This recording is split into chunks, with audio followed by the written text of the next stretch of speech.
Yo, what is up, Game of Blocks family? The day has finally come. Since our relaunch again in late August, we have been building up for this moment. You are now able to mint your lands. This video will quickly show you how to do so.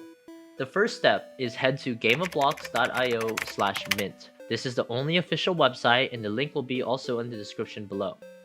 Once you're on this website, make sure you are connected to your correct MetaMask wallet that is linked with your Game of Blocks account. If all of this checks out, you should see how many lands you have available to mint. Now this is very important. If you're minting using a land pass, which is going to be a majority of you, make sure you click land pass. It should be the default option, but for some reason if you click whitelist, make sure you click land pass to mint. The whitelist is for people that have been longtime collaborators of ours and are holding some past projects like our NFM ticket, and as well as some members from the Meebit style. Now, once you're ready to mint, and you made sure you click land pass and you're on the right wallet, all you have to do is click the green button that says mint your land now. You'll be good to click if you see the paw come up like this, and all you do is click the button and it will prompt your MetaMask wallet. Now, the gas fee will be dependent on the GUI during that moment, as well as the amount of lands you have to mint. And the reason for this is that the more lands you have, the more storage you'll use on Ethereum network, equaling a higher gas per unit of the transaction. Be sure you have enough for the estimated gas fee, and obviously as you can see, it can change pretty often. Now, I want to take this second to talk about gas fees in general.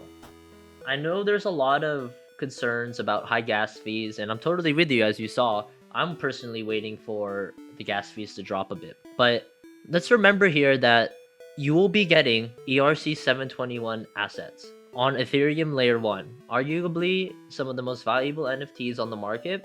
And if you have one of these lands, you'll be a core part of the early community. If we implement something like scaling the lands through a breeding mechanism, it would all start from something like a Genesis lands. As well as when you're playing for the Ethereum rewards and eventually the token, you will require a land.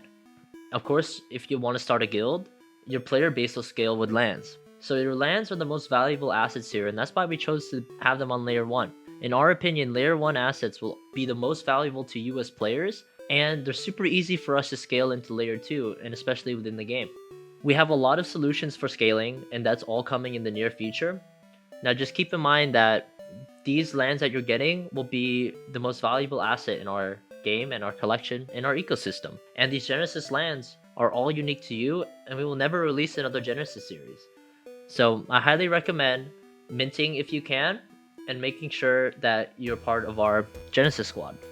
Now, after your mint is successful, you'll be able to see your lands from OpenSea.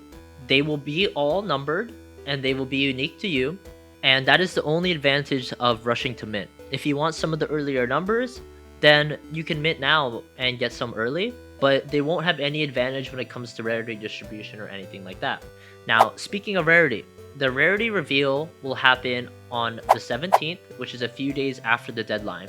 Of course, if for some reason gas is extremely high this whole weekend, we may consider extending the deadline, but that is a very small chance. If everything goes to schedule, all of your lands here, if you see their question marks, they're all hidden. They will automatically reveal their traits and rarity for you on the 17th. At this point, you will have different rarities of the lands. Every land will be unique. In this way, I think it really marks the start of our phase 2 and our game. If you have any questions, as always, hit me up on Discord at Zondalu.